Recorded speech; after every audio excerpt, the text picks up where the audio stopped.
그간 평안하셨어요? 인도에서 온 지는 한 2달 가까이 된 것 같은데 이렇게 인사를 늦게 드리게 돼서 죄송합니다. 오늘 조회 합창단의 그 파송의 노래가 제가 사실은 신학생 때부터 정말 많이 듣던 찬양이었는데 가장 감동적이었던 그런 찬양이었습니다.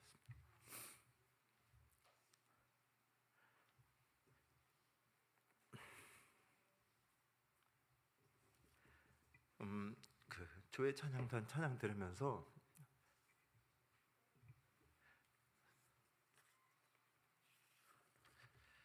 (44년) 전에 산하신 그 김종태 열사도 생각나고, 아무튼 그런 많은 감동들이 있었습니다. 오늘은 김종태 열사 44주기 추모 주일이기도 하고요. 저는 사실 1980년 그 김종태 열사께서 산하하시던 때 그 어머니 뱃속에 있었습니다. 그 만삭이었고요, 조수복 권사님이. 네. 그리고 이제 기억나는 게 늘 6월 달이면은 그 망월동 참배 가던 그 기억이 아직도 생생합니다. 오늘은 그렇게 김종태 열사 44주기 추모 주일이기도 하고 또 기장총회에서 결의한 총회 선교 주일이기도 합니다. 총회 선교 주일은 1953년 6월 10일 새 역사를 시작으로 그 신앙의 선배들이 이루어왔던 그 선교의 역사를 계승하고 이 시대에 우리에게 주어진 선교적 사명을 감당하기 위한 그런 교두보를 마련하는 뜻깊은 주일입니다. 그래서 이렇게 오늘 특별히 총회 선교 주일을 맞이해서 주민교회에서 말씀 전하게 하신 하나님과 이문사 목사님께 감사드립니다. 그 지난 4월에 그 제가 자녀가 3명 있어요. 1호, 2호, 3호 그렇게 부르는데 1호 재아가 물었습니다. 그 참고로 재아는 여자아이고 초등학교 4학년인데요. 아빠, 그 학교에 내는 서류가 있는데 거기에 아빠 직업을 써야 되는데 뭐라고 써야 돼? 라고 물어보더라고요. 그래서 왜 너 아빠 직업 몰라? 그랬더니 아빠 직업이 너무 많잖아. 너 아빠 직업이 뭔데? 그랬더니 아빠 목사님이고 선교사님이고 또 인도 대학교 선생님이고 또 자두농사 짓는 농부잖아. 뭐 근데 뭘 써야 돼? 그래서 그러면 다 써. 그랬더니 너무 거기가 좁다고. 뭐로 써서 했는지는 저도 몰라요. 확인 안 했는데 아무튼 코로나 전까지는 1년 중에서 10달은 인도에 있고 2달은 이제 한국에 나와서 있었는데 코로나 이후로는 인도에선 8달, 한국에서는 4달을 지내면서 경북 김천에서 자두농사 짓고 있습니다. 제가 자두농사 짓다니까 뭐 이렇게 텃밭 가꾸도 하는 줄 아세요. 그런데 나름 저기 대농입니다. 그 빌린 그 자두밭이긴 하지만 1000평 정도에서 그 되게 오래된 나무예요. 그래서 열매가 많이 열리는데 아무튼 나름 그 잘 지려고 하는데 작년에는 인도 분들 오시고 모시고 돌아다니느라 가장 중요한 그 5월 달 때 이게 농사를 잘 못 져서 사실은 얼마 못 벌었고 작년에는 그리고 나무도 많이 죽였어요. 그 관리를 잘 해줘야 되는데 올해는 하여튼 사활을 걸고 열심히 그 자두 농사 짓다 보니까 이렇게 또 늦게 올라왔으면 죄송합니다. 이제 자두 한 2주 기다리면 나오기 시작하거든요. 네. 주민교회도 건강하고 맛난 자두 잘 키워서 보내드리겠습니다. 제가 나름 이번에 또 새롭게 미생물 농법을 적용을 해서 아주 건강한 자두를 지금 만들고 있습니다. 오늘은 그 제가 지난 1년 동안 인도에서 사역한 이야기를 중심으로 그 선교 보고하는 형식으로 준비를 했습니다. 그 먼저 영상 하나 제가 준비했는데요. 2023년도 이제 매년 6월 달에 저희 그 인도 학교가 시작을 해요. 그래서 2023년 6월부터 올해 3월 말까지 이렇게 사역하다가 왔는데 그 1년간의 그 제가 사역했던 한국학당 이야기입니다. 네, 그 한번 영상 첫 번째 영상 틀어주시면 감사하겠습니다.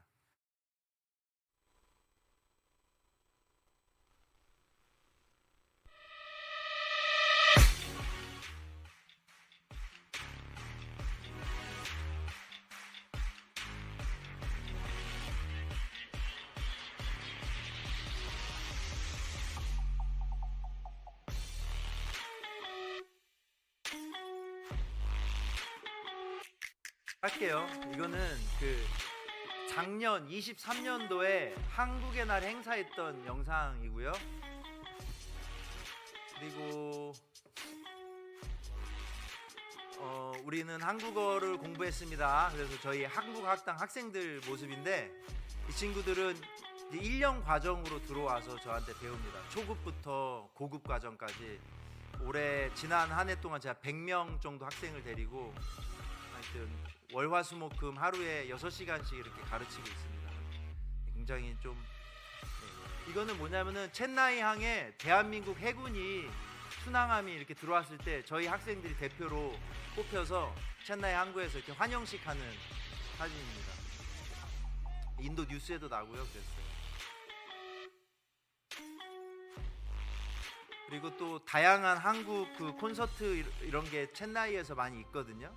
그럼 그럴 때마다 저희 학생들 데리고 이런 한국 문화 체험 형식으로 이렇게 봅니다. 그래서 이 팀은 울산 시립 그 국악무용단인데 엄청 수준 높은 그런 그 공연을 받고, 저희 학생들이 이분들 모시고 또 1박 2일 동안 이렇게 유적지를 소개하는, 한국말을 할 수 있으니까 그런 기회도 얻었습니다. 지금 나오는 모습은 저희 인도 집인데 한 달에 한 번에서 2번 정도 저희 학생들 우리 학생들 데리고 이렇게 한국어 특별 활동을 해요. 그래서 한국 음식 헤매기고 뭐 한국 역사 강의나 한국 문화 프로그램들 같이 진행하는 그런 영상들입니다.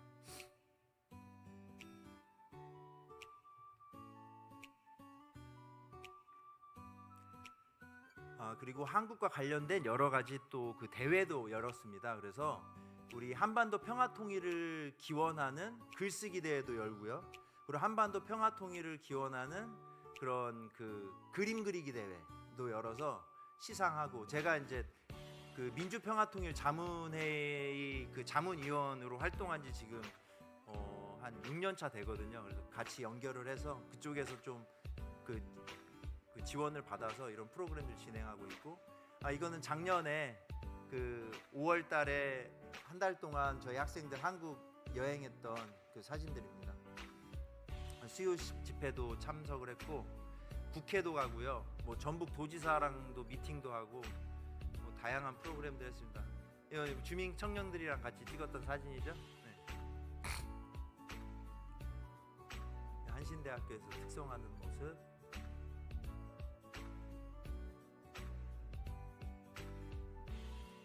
민주당 지나갔죠. 아까 그 수요 집회 얘기 잠깐 하자면은, 제가 그러니까 23년도에 이거 지나고 말씀드릴게요. 예, 뭐 저희가 먹었던 한국 음식들, 예, 뭐 한국 첸나이에는 한국 식당이 있습니다. 식당에서 가서 먹기도 하고 저희 집에서 양념통닭 같은 거 튀겨서 주고, 뭐 혹시 여기서 양념통닭 한 100kg 튀겨 보신 적 있으세요? 집에서? 저 튀깁니다. 별 맛은 없는데 학생들은 되게 좋아해요.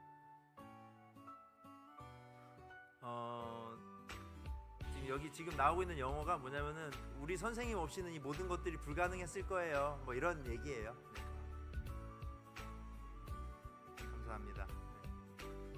네. 이 영상이 뭐냐면은 그 한국에 날 때 저희 1년 동안 이렇게 지냈습니다라는 거 이제 그 오신 분들한테 보여드리려고 소개하는 영상이어서 이제 영어로 되어 있고 한데, 제가 가져왔고 그 저희 학생들이 만든 영상입니다. 근데 아까 이제 수요 집회 얘기 잠깐 나왔는데, 제가 학교로 이제 이 한국 여행 마치고 자두농사 끝나고 8월달에 인도로 들어갔는데, 인도 그 저희 총장님이 그 얼마 전에 일본 총영사가 우리 학교에 방문을 했대요. 저희 학교가 유명하긴 하지만 일본 총영사가 여기도 왜 왔을까? 그랬더니 결론을 말씀드리자면은, 수요 집회에 마드라스 크리스찬 컬리지 학생들이 참석을 했는데 너네 왜 정치적 중립을 지키지 않고 이런 민감한 역사적인 문제에 너네 학생들을 동원하냐고서는 항의하러 온 거더라고요. 그래서 제가 그 일본의 그 네트워크에 진짜 깜짝 놀랐습니다.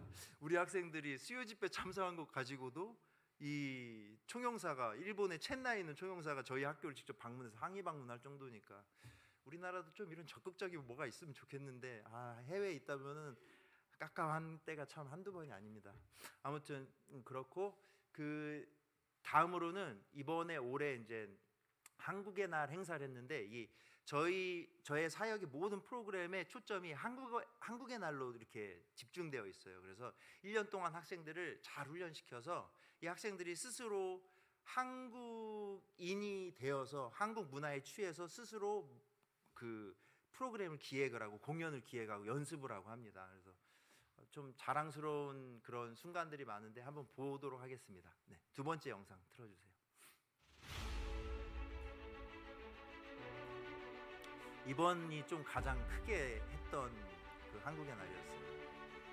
그 총영사님이세요. 저희 대한민국 체나이 총영사님이 주빈으로 참석하셔서 우리 학생들한테 직접 그 수료증도 나눠주고, 이 수료증은 한신대에서 비행기 타고 건너온 수료증입니다. 저희 마드라스 크리스찬 컬리지 총장님 방금 지나갔고요. 이거는 한반도 평화통일 기념을 한반도 평화통일을 위한 그 포스터 대회, 글짓기 대회 사진. 한국 학생들이 지금 다양한 K-팝을 하고 있는 거고, 사물놀이도 했고요. 학생들이랑 장구는 좀 기술이 필요해서 제가 쳤습니다. 그다음에 이게는 그 탈춤 추고 있는 거예요.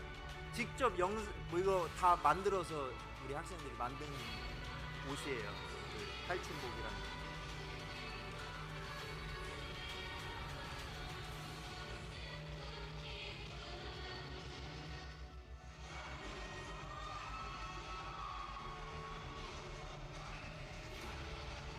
파격적이죠?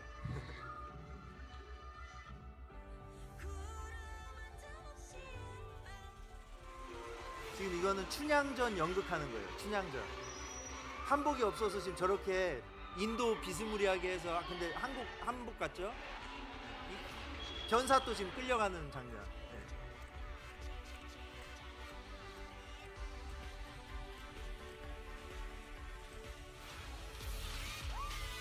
지금 다 이게 한국 학생들입니다. 뭐 전문적으로 춤추는 애들이 아니라 자기들이 이렇게 연습을 해서.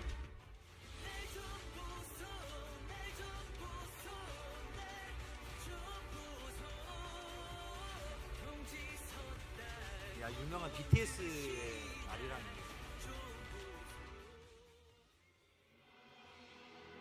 지금 이제 아리랑 함께 합창하고 있는데, 이날 그 막 전체 관객이 1000명 가까이 왔었는데 그분들하고 같이 단체로 함께 합창하는 겁니다.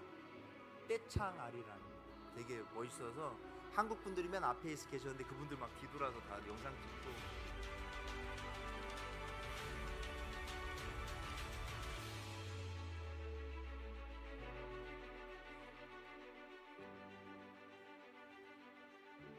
그래서 첸나이에는 굉장히 유명한 행사고요. 우리 한인들이 저희 마드라스 크리스찬 컬리지로 인하여 굉장히 뿌듯해하는 그런 시간입니다. 박수 받으려고 한 건 아닌데 아무튼 박수 주셔서 감사합니다. 제가 그 인도 동화 하나 들려드리도록 하겠습니다. 굉장히 인도에서 유명한 어린이 동화인데요. 그 인도란 나라가 힌두교라는 종교가 이제 그 다수 종교인데, 그 힌두교적 세계관이 아주 잘 녹아 있는 동화입니다. 그 한 집에 소세지랑 당근이랑 양파랑 감자가 살았대요. 근데 소시지는 늘 밖에서 물을 길러오고 빨래를 하고 설거지하고 청소하는 역할을 해요. 그 당근은 요리를 담당하고 밥을 차립니다. 양파는 집안의 가구를 고치고 집을 수리해요. 그리고 감자는 뭐하냐? 매일 신에게 드리는 예배를 인도하고 모든 식구들이 건강하고 행복하게 살아갈 수 있기를 기도해줘요. 그러니까 예배 인도자예요, 감자가. 근데 어느 날 소시지가 자기가 맡은 일에 실증이 났어요. 소시지 일이 뭐라고 그랬죠? 밖에서 물 길어오고 빨래하고 청소하고 설거지하고.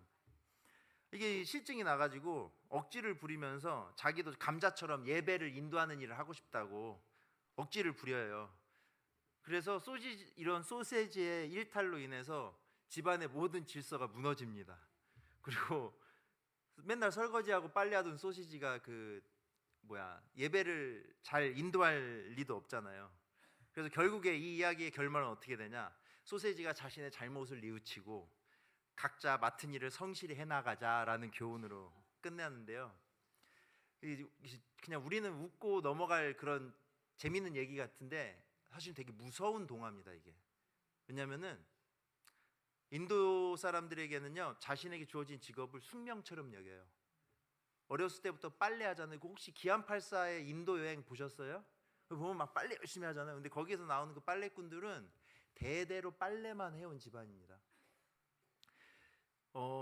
제가 2006년도에 인도에 처음 갔는데 그 2006년도 전쯤에 한 2004년도 5년도에 KBS에서 다큐멘터리를 하나 방영했는데 인도에 관한, 그게 굉장히 저는 인상에 남는데, 그 다큐멘터리 내용이 뭐냐면은 그 기안84가 갔던 그 빨래터, 근데 거기는 이제 조그만 빨래터였는데 진짜 엄청나게 크게 대규모로 하는 빨래터들이 있어요. 델리 이런 데 가면, 바라나시 이런 데 가면. 근데 거기를 취재진이 가서 KBS 기자들이 다 찍으면서 빨래하고 있는 아빠한테, 그 아저씨한테 물어봐요. 당신의 직업이 무엇냐고. 그랬더니 저는 저 상위 계급의 카스트 사람들의 빨래를 해서 먹고 삽니다. 이게 답이었어요.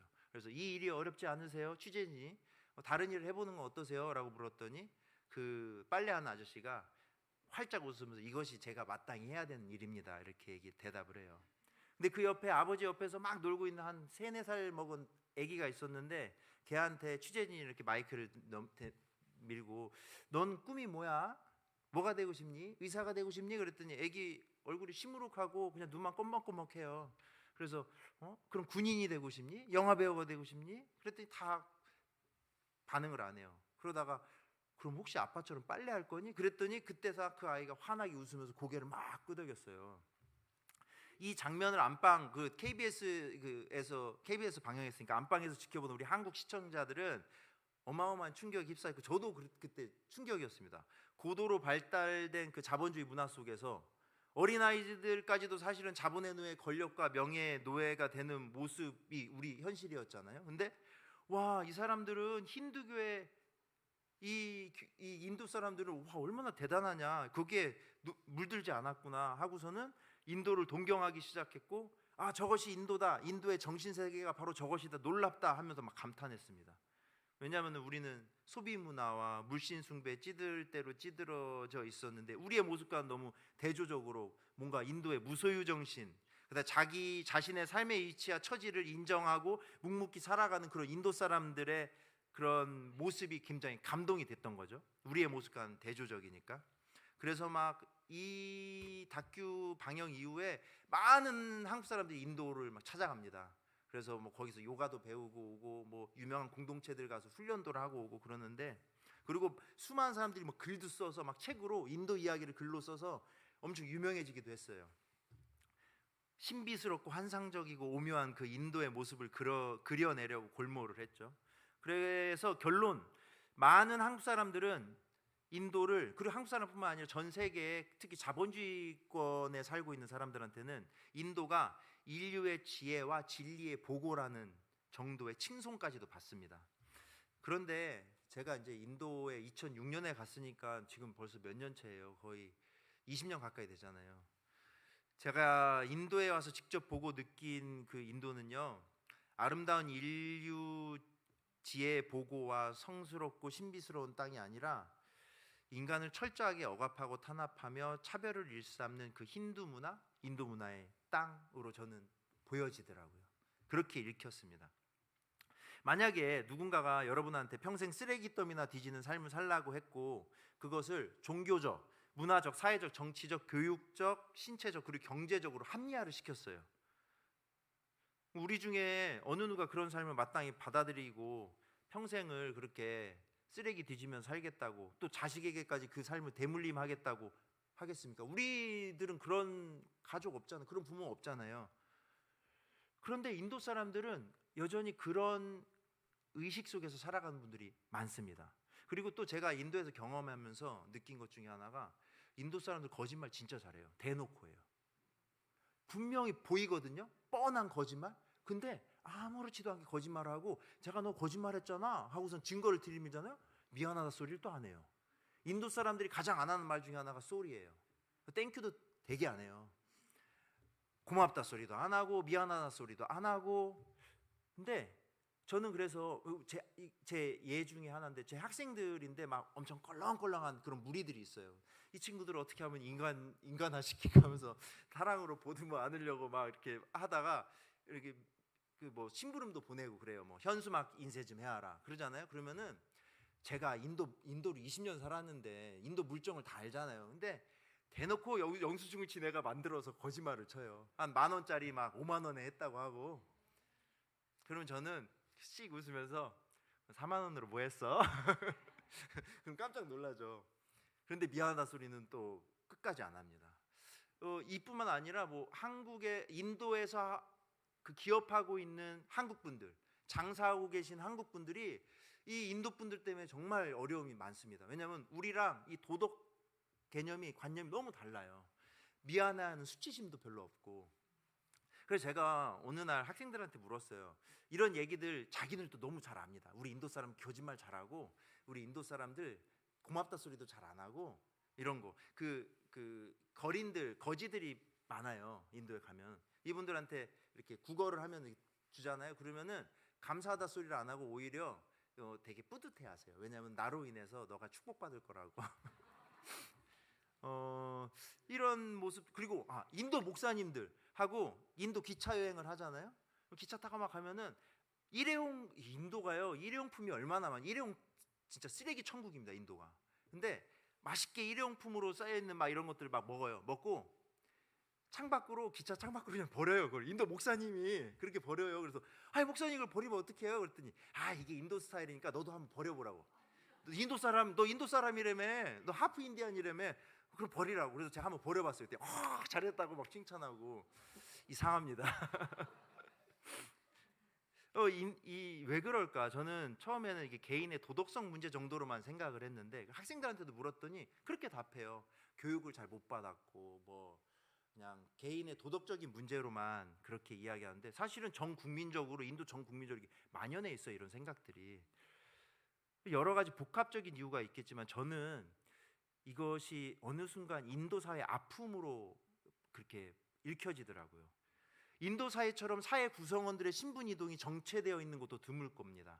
우리 대한민국만 하더라도 조선 시대 초기만 해도 양반이 7% 정도밖에 안 되는데 조선 후기 때 70%였고, 그리고 그 이후에도 우리 대한민국 사회는 수많은 성공적인 시민 혁명들을 거쳐오면서 사회가 뒤집어지는 경험들을 엄청 많이 합니다. 지금이야 누구나 다 양반이잖아요. 다 적고 있잖아요. 그런데 인도는요, 수많은 수천 년 동안 힌두교와 무슬림이 교차 집권을 하고, 그리고 마침내 근현대에 이르러서는 200년 넘게 영국과 프랑스 등 열국의 식민지를 겪었음에도 불구하고 단 한 번도 성공적인 신임혁명을 이뤄내지 못했어요, 인도는. 그러니까 사회가 뒤집어진 적이 한 번도 없어요.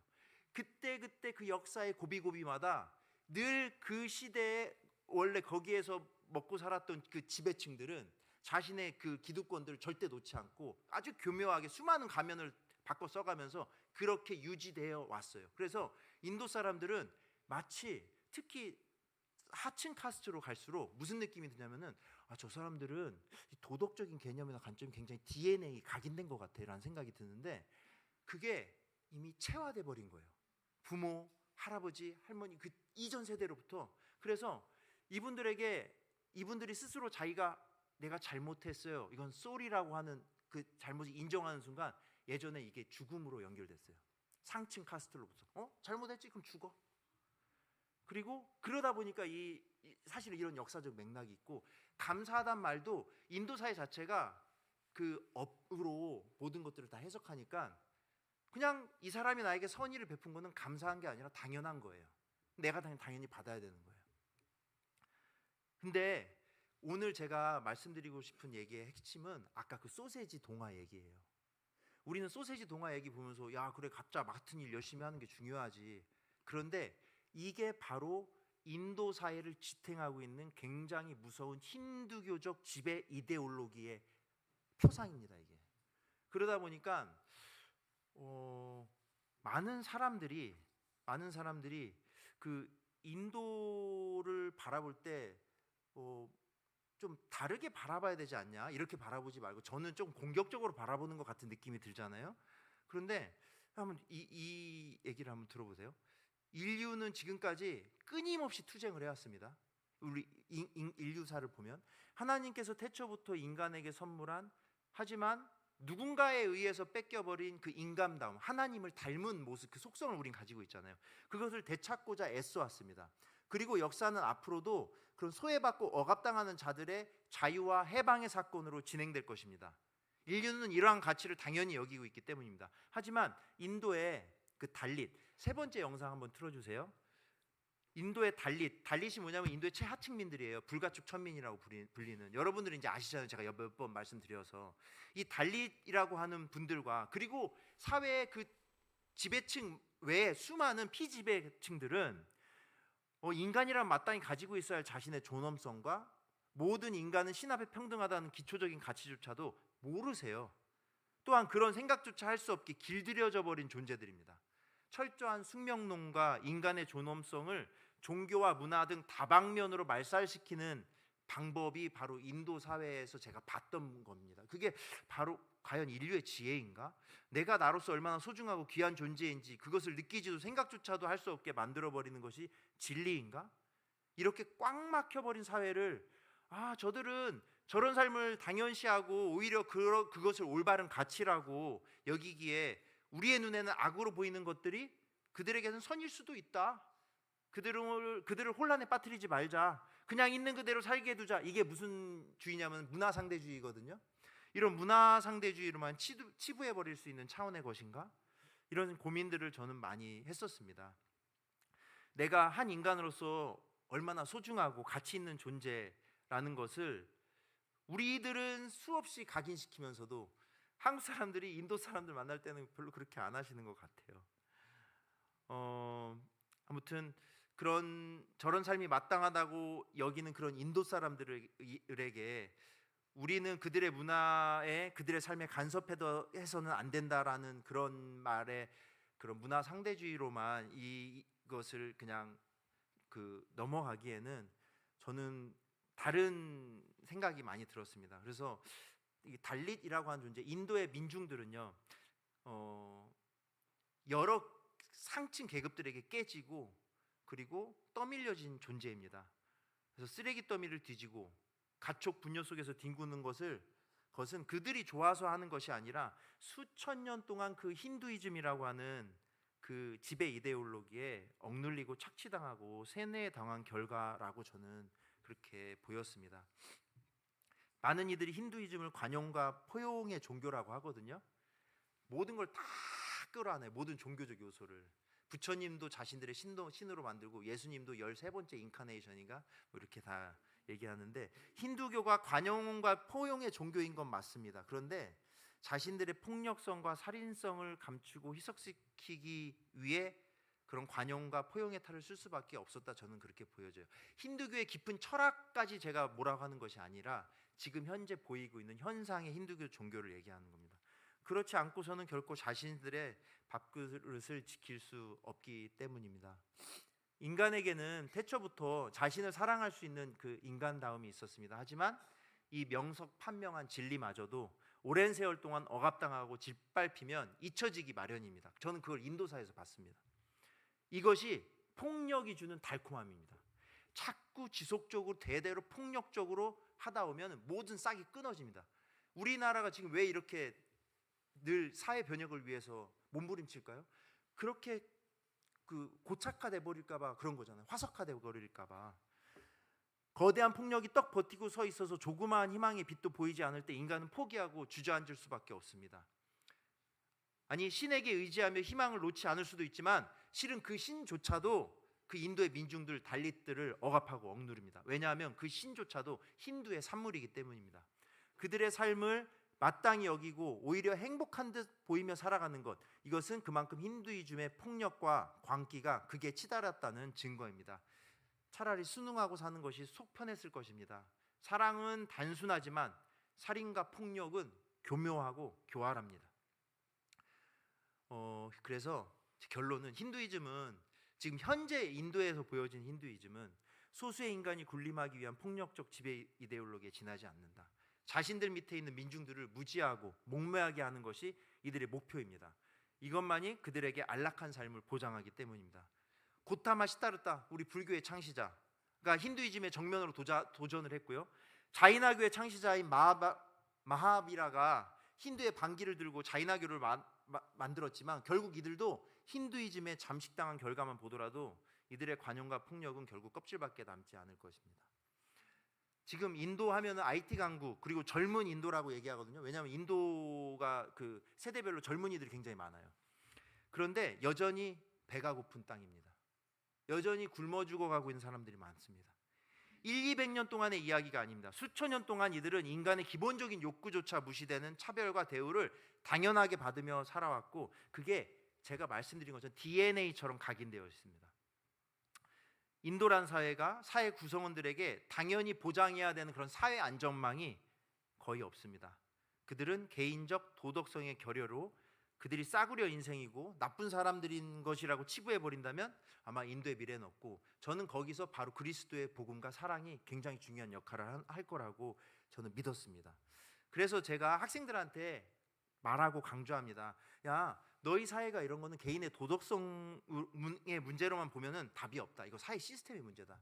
너희 힌두이즘이 가지고 있는, 힌두교 학생들한테도 얘기해요. 너의 힌두교란 종교, 제가 아주 얕게 공부했는데 힌두 종교의 철학 자체는 굉장히 귀합니다. 하지만 힌두교의 현재적 모습은 이렇다. 그래서 너희들이 이 말도 안 되는 인도 사회를 바꿔야 되고 이 시스템을 바꿔야 됩니다.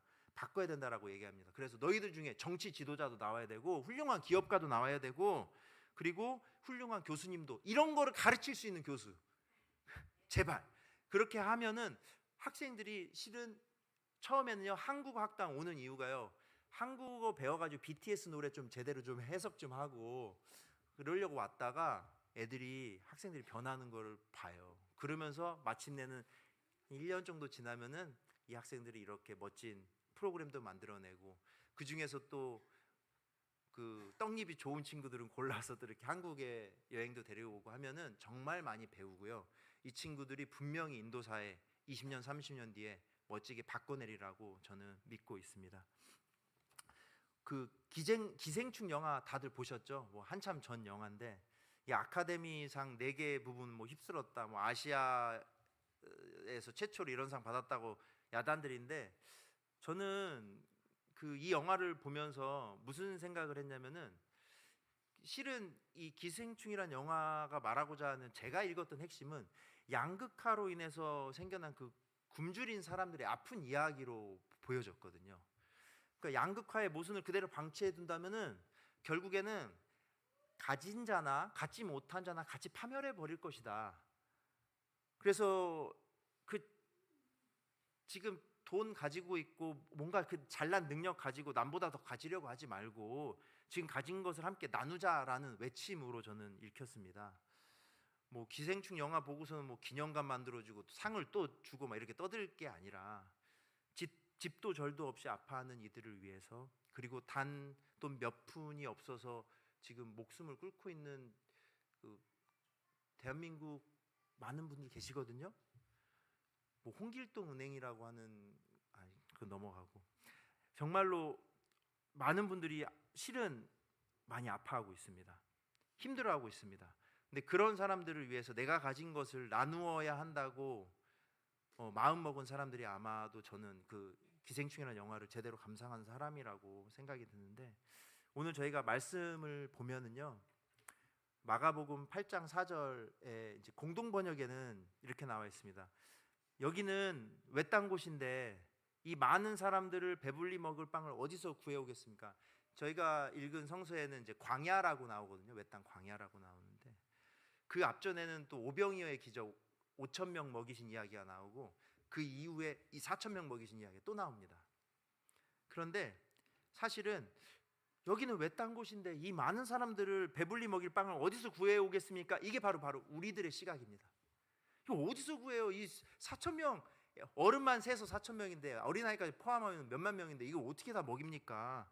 우리의 시각입니다. 하지만 그 굶주린 사람 4,000명 그 이상 그 사람들을 집으로 그냥 돌려보냈다가는 길가에서 죽을 것 같아서 제자들의 반대에도 불구하고 굶주린 군중들을 모두 배불리 먹인 예수님은 오늘도 이 땅을 살아가는 우리들에게 그래도 말씀하고 계십니다. 구차한 변명 집어치워라. 왜 여기는 외딴 곳인데 이 많은 사람들을 어떻게 배불리 먹일 빵을 어디서 구해옵니까? 라는 구차한 변명은 집어치우고 지금 네가 가지고 있는 그것 꺼내라. 굶주린 자들과 함께 나누라 라고 말씀합니다. 나 혼자서 가지려고 움켜진 그런 4,000개의 빵이 아니라 기꺼이 나눌 수 있는 7개의 빵 그리고 2개의 물고기. 이 4,000명의 기적에서는 7개의 빵과 2개의 물고기로 4,000명은 배불리 먹고도 남게 되거든요. 우리 주민교회 51년 그간 보잘것없는 이들이 세상을 얼마나 멋지게 변화시킬 수 있는가. 억눌리고 소외된 자들이 하나님 나라를 이 땅에 어떻게 실현시킬 수 있는가를 증언하며 달려왔습니다. 그리고 더욱 놀라운 것은 그 한반도 성남 땅에서의 그 신앙 고백이 수억 마일리 데칸고온 인도 땅에서 인도 청년들을 만나고 그리고 인도 그리스도인들을 만남으로써 새로운 씨앗으로 새로운 새싹으로 성장하고 있습니다. 그래서 다시 한번 이 자리를 빌려서 저의 인도 선교 사역을 후원해 주시고 응원해 주시는 우리 주민교회 모든 성도님들께 깊이 감사드립니다. 마른 떡 7개 그리고 마른 생선 2개로 4,000명이 먹고도 남는 기적. 예수님만이 할 수 있는 기적이 아닙니다. 누구나 할 수 있는 기적이라고 생각합니다. 그 기적을 주민교회는 성남 땅에서 이루었고 또한 더불어 저를 도구로 해서 참으로 슬프고도 가슴 아픈 땅, 그 인도라는 땅에서 이루어내고 있습니다. 2000년 전의 그 기적, 마른 떡 7개와 말린 생선 2마리로 4,000명이 배불리 먹고도 남는 기적. 그 기적은 지금 이 땅 한반도에도 힌두이즘 지배 이데올로기에 병든 인도 땅에도 반드시 이루어지고 있는 기적입니다. 바로 우리들을 통해서 말입니다. 한번 이렇게 둘러봐 주시고 이게 우리들을 통해서 그 기적이 이루어집니다라고 한번 외치시기 바랍니다. 우리들을 통해서 그 기적이 이루어집니다.